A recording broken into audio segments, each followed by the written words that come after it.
J'aimerais laisser la parole à présent à mon ami Philippe Grandval, de Marseille, je précise. Merci beaucoup. Qui va nous parler de la prise en charge nutritionnelle du grêle court, sujet ô combien complexe, problématique et mystérieux pour beaucoup d'entre nous, en libéral en tout cas. Philippe, tu as la parole. Chers amis, bonjour. Je suis très heureux d'être parmi vous aujourd'hui et je remercie le CREG pour son invitation. Nous allons donc parler du syndrome de grêle court. Ce syndrome de grêle court est heureusement rare, 1,4 cas par million d'habitants en Europe, un peu plus fréquent aux États-Unis. Il est à l'origine d'une insuffisance intestinale transitoire ou définitive. Il va nécessiter chez près d'un patient sur deux le recours à une nutrition parentérale ou au moins une hydratation intraveineuse.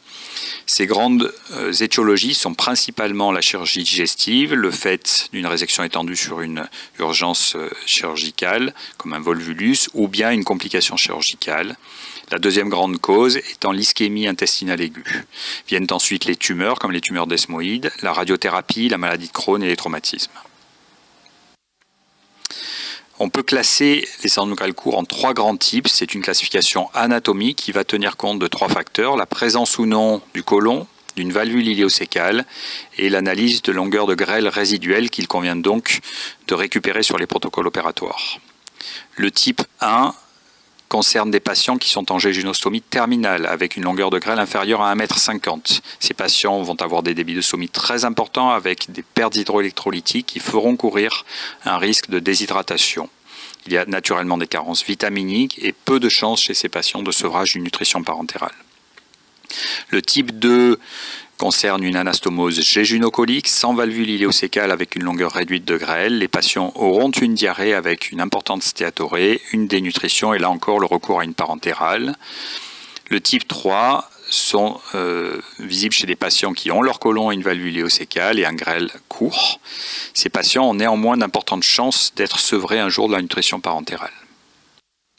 Alors quel est le pronostic du syndrome de grêle court? D'abord, quand on regarde les chiffres de survie, et notamment dans la cohorte parisienne, vous voyez qu'à 10 ans, un patient sur deux seulement est vivant. Il faut se rappeler que ce sont des patients qui ont de très importantes comorbidités cardiaques, vasculaires. Ces patients refont des complications thromboemboliques, mais ils décèdent également des complications de la nutrition parentérale ou de leur insuffisance intestinale. La dépendance à la nutrition parentérale a également été évaluée. Vous voyez sur cette courbe de survie qu'à 1 an, 2 tiers des patients sont encore dépendants de leur nutrition parentérale, mais qu'à 5 ans, un patient sur 2 a été sevré de nutrition parentérale. On connaît bien les facteurs de mauvais pronostic qui permettent de laisser penser qu'il n'y aura pas de sevrage. Ce sont essentiellement le type de syndrome de grêle court, et en particulier les types 1 avec des longueurs de grêle extrêmement faibles.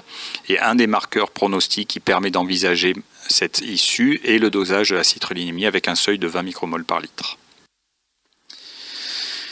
Les conséquences du syndrome de grêle court sont naturellement liées à la disparition de surface d'absorption. Vous savez qu'au niveau du jéjunum sont absorbés le calcium, les folates, les vitamines liposolubles, les acides gras, les monoglycérides.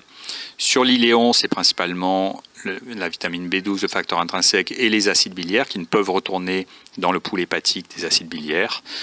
Et le côlon est le site d'absorption privilégié de l'eau, des électrolytes, mais c'est également un site de production ou de récupération d'une certaine quantité de calories puisque la flore intestinale va permettre la transformation des acides gras libres en hydrates de carbone et récupérer ainsi environ 1000 kcal par jour.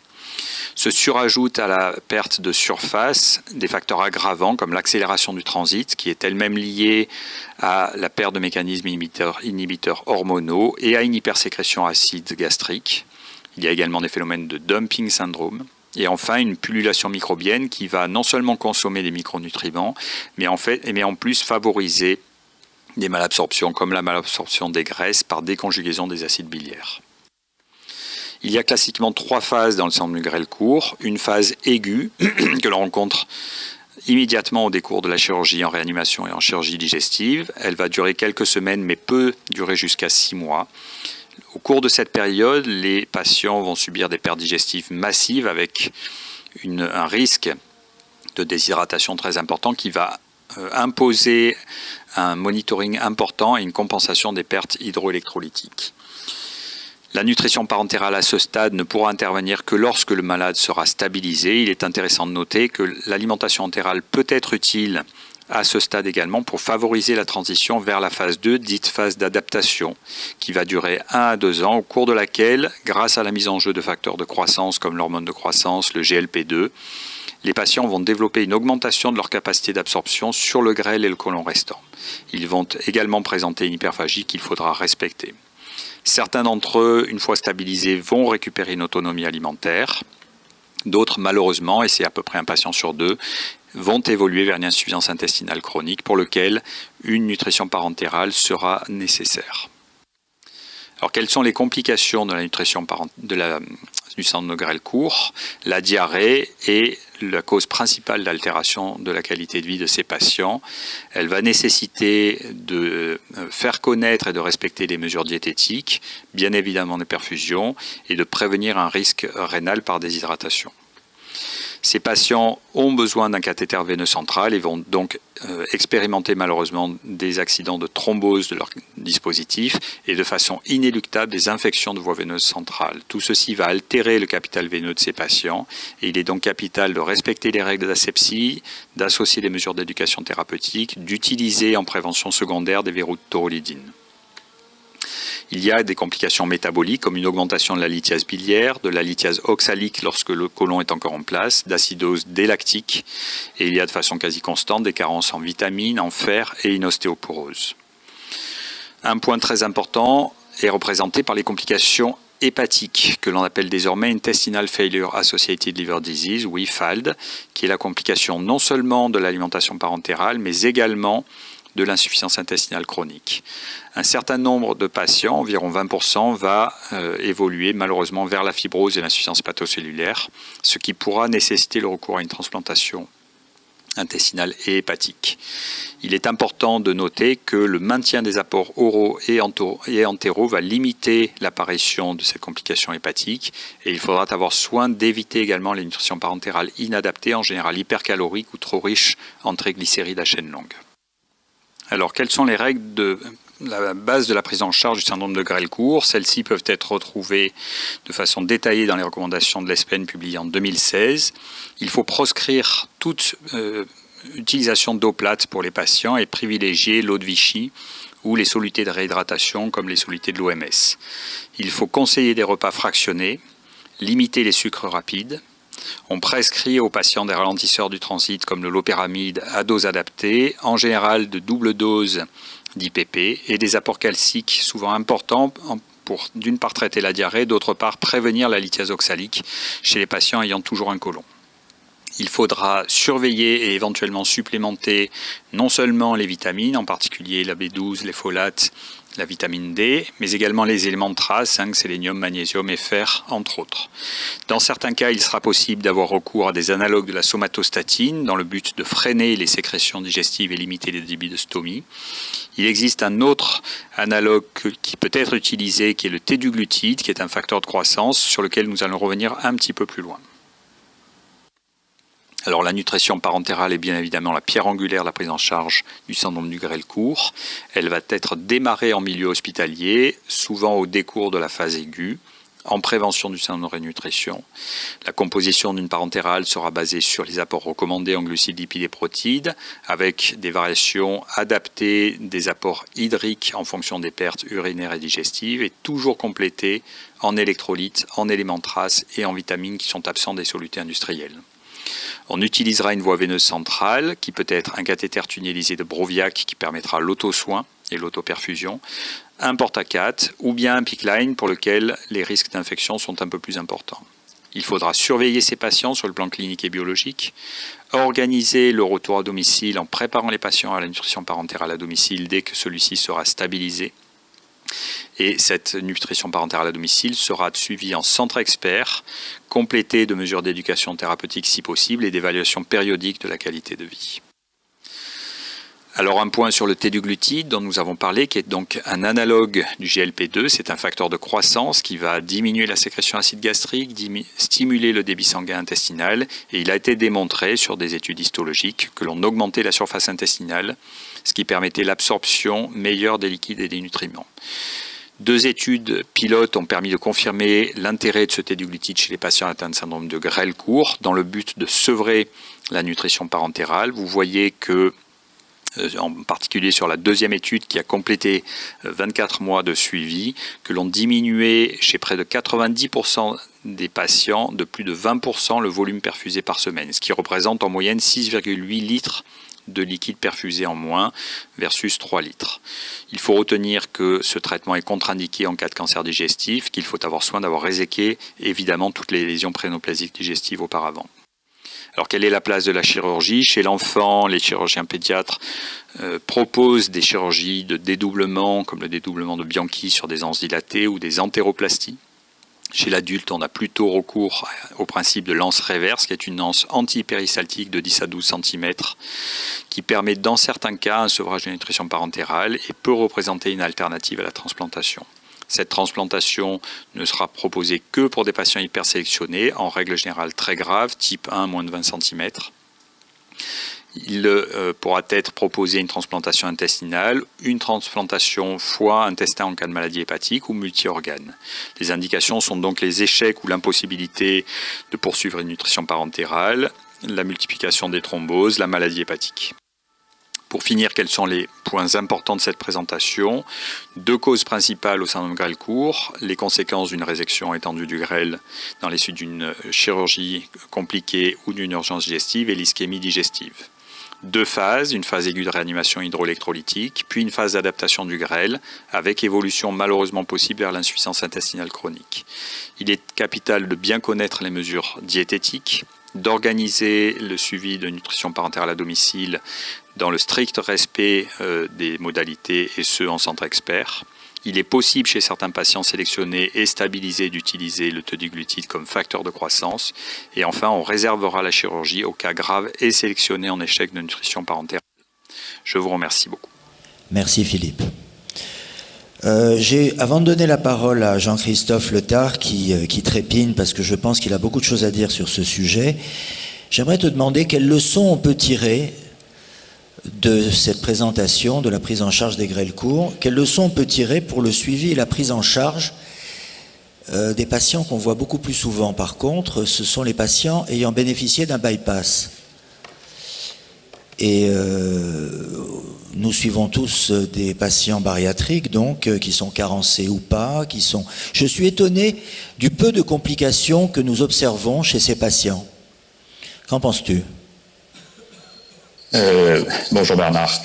Dans Bonjour notre expérience, on a finalement quand même effectivement assez peu.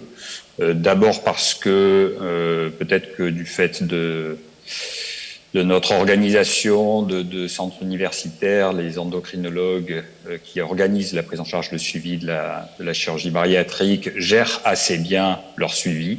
Et donc les patients restent dans leur environnement et ils maîtrisent assez bien effectivement la prise en charge, le monitoring des différentes malabsorptions qu'il peut y avoir éventuellement après ce type de chirurgie. Donc on est assez peu confronté effectivement aux conséquences de la chirurgie bariatrique, spécifiquement par rapport au grêle court. Je te remercie. Jean-Christophe, tu as la parole. Oui, le grêle court, à titre personnel, on voit, c'est pas des patients de notre clientèle. Mais en revanche, dans un programme de fiches qu'on avait lancé de recommandations alimentaires il y a une dizaine d'années, c'est une fiche que j'ai toujours eu envie de faire rédiger et qui a jamais abouti parce que finalement personne n'était vraiment capable de la faire. Et peut-être je profite qu'il y ait Patrice pour peut-être faire aboutir ce texte ou cette fiche ou sur ce sujet de référence par la SNFGE et le CREG dans le cadre du programme de fiches de recommandation alimentaire que Viana faisait. Mais surtout concernant l'allergie alimentaire, là aussi les gens qui ont des manifestations cutanées, je sais pas, mais on en voit très très peu. Moi, c'est quasi pas dans la consultation, c'est plutôt effectivement des CEPA. Et là aussi, il serait bien de proposer à M. Chaban, si vous voulez, faire évoluer la fiche qu'on a faite, allergie et intolérance alimentaire, que je l'ai relue, c'était une bonne fiche, mais finalement, il manque une conduite pratique, et je crois que ça serait pas mal de finaliser cela. Voilà. En termes de tests d'IgG, effectivement, les patients qu'on voit en pratique quotidienne, en fait, ils viennent nous voir après avoir fait un long circuit et avec un cahier de 10 pages, 15 pages, des crocs partout, et c'est vraiment ingérable. Donc là aussi, ça serait bien si on pouvait profiter de ces exposés pour faire aboutir. Et puis moi, je suis à la disposition de Monsieur Chaban s'il veut nous aider à revoir la fiche du CREC sur le sujet qu'on pourrait diffuser assez largement parce que c'est vraiment fréquent dans la consultation quotidienne. Jean-Christophe, j'aimerais qu'on revienne au grêle court. Je crois que Guillaume a une question, effectivement. Oui, je voulais demander, nous, concernant les Mickey, on a souvent des problématiques parce que ce n'est pas des résections du grêle importantes, mais dans les maladies inflammatoires, il y a des problèmes de malnutrition associés parce que les gens font des régimes qui sont liés souvent à l'inflammation. Et on a du mal à faire un bilan nutritionnel des micronutriments et notamment il y a plein de dosages qu'on fait ça en pratique. Qu'est-ce que vous nous conseillez dans un bilan simple, là aussi, question pratique, qu'est-ce qu'on doit doser comme micronutriments quand on a quelqu'un qui a une résection de 30 cm, 40 cm, et qui a visiblement une alimentation qui n'est pas toujours équilibrée? On doit doser le sélénium, le zinc, qu'est-ce qu'il faut faire? Alors, c'est vrai dans la particularité des Mickey, se surajoute à la résection intestinale souvent l'entéropathie et l'inflammation. Il faut, je pense, rester un petit peu centré sur le site éventuel d'une résection ou le site d'absorption qui est perturbé par l'absorption, qui est quand même assez régulièrement le grêle terminal plus que le jejunum.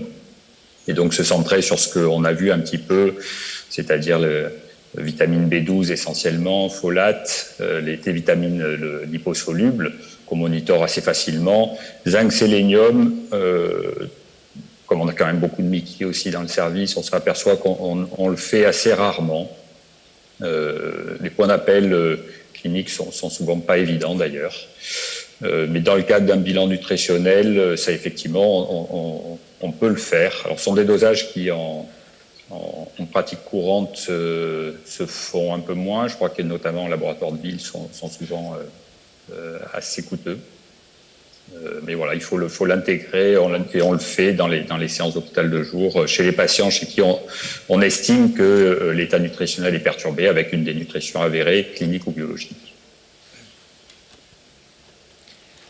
Je reviens, Philippe, à ce processus d'augmentation de la surface d'absorption par les villosités qui est naturel dans les types 3 ou aidé par le T du glutide. C'est un phénomène qu'on observe dans les bypass. J'en reviens au bypass. Et on ne s'expliquait pas l'échec des bypass que l'on observait, en particulier aux États-Unis où ils ont plus de recul, après une dizaine d'années, même parfois avant. Et on s'est rendu compte que l'anse intestinale, lorsqu'elle était biopsiée, montrait des villosités qui avaient décuplé. Et donc la surface d'absorption, une espèce de réaction de défense naturelle de l'organisme, permettait une meilleure absorption et une reprise de poids importante. Écoute, Bernard, je ne suis peut-être pas un spécialiste et loin de là, et notamment de la chirurgie bariatrique. J'aurais du mal à te répondre de façon extrêmement précise. Je pense qu'en plus, ce sont des phénomènes qui sont d'une grande complexité. Effectivement, quand on voit ce qui se passe sur le plan métabolique après un bypass, contrairement à une chirurgie gastroplastie simple, on s'aperçoit que ça reste encore très, très obscur. Donc, spécifiquement dans le centre du grêle court, ce sont des choses qui sont connues depuis assez longtemps et qui ont permis des développements thérapeutiques parce que, effectivement, par le biais de ces facteurs de croissance, on arrive expérimentalement à augmenter cette surface et ça a des conséquences quand même thérapeutiques importantes puisqu'elle est associée à une augmentation importante de la capacité de résorption de liquide, ce qui est le premier élément, mais également quand même de certains nutriments, notamment des protéines, ce qui est quand même également important. Alors encore une fois, sur la chirurgie bariatrique, je manque de données parce que c'est difficile de tout faire. Et il y a sûrement dans l'Assemblée des gens plus calés que moi. Je fais cette analogie du fait d'un grêle court. Si tu veux, on leur crée un grêle court, une maladie malabsorptive, chirurgicale. Notre ami Michel Bougnol, modérateur à ma gauche, a une question. Alors, j'ai vu qu'il y avait des capacités adaptatives dans le grêle court. Est-ce qu'il y a un profil de patient particulier qui s'adapte mieux à une pathologie? Et deuxièmement, est-ce que le traitement initial mis en œuvre joue un rôle dans cette adaptation? Alors, il y a probablement effectivement des patients chez qui ce phénomène d'adaptation ne se fait pas. D'abord dans les grêles très très courts, cette adaptation aura peu de conséquences de toutes les façons.